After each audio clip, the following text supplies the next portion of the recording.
Rarement les résultats d'un scrutin au Sénégal n'ont suscité autant de consensus que ceux des législatives du 17 novembre dernier dans le pays. Si depuis plus de 2 siècles que les Sénégalais des deux sexes se rendent aux urnes à intervalles réguliers, les joutes électorales ont toujours été marquées par des contestations, parfois violentes. Mais contre toute attente, celles du week-end dernier ont été sanctionnées par un fair play. Les vaincus se sont inclinés et félicité le vainqueur. Ce vainqueur est en l'occurrence le Parti des patriotes africains du Sénégal pour le travail, l'éthique et la fraternité PASTEF du Premier ministre Ousmane Sonko.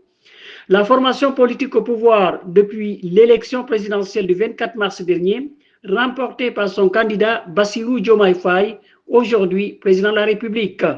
D'ailleurs, la Commission nationale de recensement des votes a confirmé ce jeudi 21 novembre cette victoire écrasante du PASTEF. Il remporte 130 des 165 sièges, soit les 3/4 du Parlement. Cela représente un taux de 54,97% pour 1 million de voix.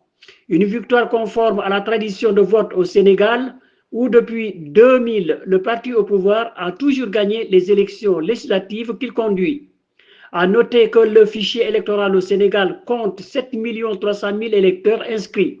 À noter aussi que le nouveau Parlement comptera pour la première fois dans l'histoire politique du pays l'arrivée d'un nationaliste, Tahirou Sarr, le bien nommé, nouveau venu sur la scène politique sénégalaise, a été adopté par les jeunes pour son discours au relents xénophobes. Dakar, Ibrahima Cissé pour Marsol Presse.